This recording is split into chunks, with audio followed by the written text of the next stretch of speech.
Kalian tahu, kemarin terpotong cerita saya kan. Masa saya sembang sama emak di Pineng. Saya bagi tahu. Saya bilang, "Mak, nanti kalau misalkan Magen balik ke Malaysia, Mak jangan terkejut kalau misalkan nanti saya pulangkan dia ke Malaysia." Saya bilang, apa saya deh? Tak boleh tinggal situ lama kah? Dia tanya. Saya cakap tak, dia ada, sebenarnya udah ada visa sini, boleh tinggal sampai bila-bila pun, tapi saya juga nak pulangkan dia. Ditanya kenapa kan? Saya cakap, hari itu dia selingkuh, simpan satu perempuan. Lepas dia cakap berubah. Tak tahulah berubah ke tidak, sebab lepas ke situ memang saya nggak tengok lagi handphone suami saya, pemirsa. Bagi saya itu kesehatan mental kita itu perlu. Jadi nggak usah cari-cari tahu gitu. Jadi saya nggak cari tahu lagi handphonenya gitu. Paling anak-anak cuman makainya. Udah. Nanti kalau saya pulangkan mak jangan terkejut ya. Saya bilang sama mak saya. Tahu kalian apa kata mak saya? Kalau dia balik, mak tak ada ikut, anak tak ada ikut, saya dengan anak saya tak ikut. Kita orang pun tak mau dia. You punya pasai juga, kita orang sayang dia. Dari dulu perangai dia macam itu juga. Pukul-pukul, minum-minum, pukul-pukul, minum-minum. Sudah life, sudah senang. Dapat istri pun bagus. Jaga anak semua. Cari duit. Bagi kasih duit pun tak boleh berubah. Masih minum kah? Dia tanya saya. Cakap, masih minum. Bagi saya mak, minum judi itu tak ada masalah. Saya bilang. Tapi satu benda yang saya itu paling tak suka dia dah buat. Dia simpan satu perempuan. Bukan perempuan elok pun. Saya bilang gitu kan. Ayo. Dia balik kalau saya sembang pun tak nak. Saya tahu pun tak mau layan dia. Apa ini orang, kata mak saya.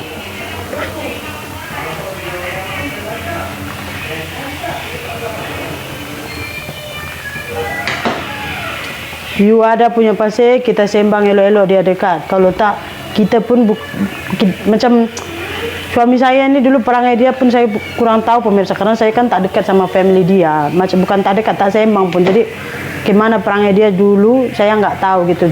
Lagi pula sama istri dia yang first pun saya nggak cari tahu juga kayak mana, sebab apa cerai, sebab ini enggak gitu pemirsa. Cuman bagi saya itu manusia itu kalau udah ada family gitu mungkin trauma. Kalau ceritanya kan dia trauma gitu. Misalnya tuh entah salah istrinya dulu saya pikir. Jadi kalau saya memang orangnya mulut bising, betul. Mulut bising. Bising bukan bising istilahnya itu bising tak beralasan. Macam saya bising, dulu saya bising, sekarang enggak. Macam suami saya pergi kedai, ya kan, pulang pukul 8.30, 9.30 tuh saya oke, tak ada bising. Tapi bila dah kita biar, dah start pulang 11.30, 12, 11.30, 12 gitu kan. Udah gitu, saya tuh peduli ke kesehatannya sebenarnya sih. Umur tuh udah 40 ke atas. Itu tuh harusnya kita tuh udah banyak penyakit, jadi harus jaga diri gitu pemirsa. Saya selalu ingatkan, nak minum pun ya kan, dia minum tuh makan dulu, pastikan lambung terisi saya bilang, karena kan minuman ini tuh mengandung alkohol kan. Jadi saya bilang pastikan lambung tuh terisi biar nggak sakit nanti di belakang hari gitu. Nggak mau dengar gitu, nggak mau makan minum, lepas itu pukul 12 sampai di rumah sambung minum sampai pukul 12.30, pukul 1 nantilah setelah sakit. Siapa yang susah? Saya juga, anak saya pun masih kecil-kecil, nanti ngurus dia sakit-sakitan. Makanya saya bilang lebih baik mencegah dari mengobati. Duit habis untuk kita shopping, beli baju, beli ini, makanan apa, kita pergi ke sana sini, itu kan seronok daripada duit habis untuk berobat. Apalagi di sini tuh dia nggak bisa pakai BPJS ya kan, pasti semuanya biayanya itu pribadi, keluar dari poket kita sendiri. Sementara demam aja bawa ke klinik itu habis 100.000. Coba kalau dia naik watt masuk, saya rasa 10 juta 2 hari habis 3.000 ringgit gitu. Jadi kena pikir semua. Kalau kayak anak-anak ada BPJS yang saya bayar iurannya per bulan, nggak ada masalah. Sakit pun free gitu. Saya bawa berobat di hospital mana, di klinik mana pun free. Kecuali saya nggak mau pakai gitu. Harusnya pikir ke situ, saya pikir. Karena dia di sini tuh biayanya mahal, jaga kesehatan. Makanya saya bising. Nah, suami saya ini kan saya bilang dia jenis nggak suka. Pergi mana? Sama siapa pergi? Pukul berapa nanti pulang? Mana pergi tempat? Nah, dia nggak suka seperti itu. Dia nggak suka tanya. Terus dia jenis kalau misalkan mau pergi jangan dilarang. Dia mau buat apa jangan dilarang. Dia tahu baik buruk. Dulu dia bilang gini, saya tahu saya ada anak istri. Biar saya mana mau pergi. toh silap juga ya kan. Saya bilang sama emak kemarin, saya bukan marah dekat anak emak, bukan sebab saya takut dia tinggalkan emak, enggak, saya bilang. Memang saya bukan takut ditinggalkan. Kalian tahu tak, bila kita tahu pasangan kita selingkuh, bukan rasa cemburu dalam hati ini yang buat kita marah. Rasa macam, tahu tak, kita habis ratusan juta ngurus dia supaya bisa lihat anak-anak dia tumbuh besar, bisa hidup dengan family yang utuh. Habis ratusan juta. Saya terlilit utang juga karena ngurus suami saya, bukan saya berhutang sebab saya beli ini, beli itu, enggak. Kalau saya beli tanah, ya kan, duit saya ada sedikit, tinggal nambahinnya itu, saya perkirakan, oke, misalnya saya beli bulan Januari, saya akan bilang pelunasannya nanti bulan April, kalau boleh, kalau tak boleh jual pada orang lain gitu. Karena saya prediksi nanti di bulan ini cukuplah gaji YouTube saya.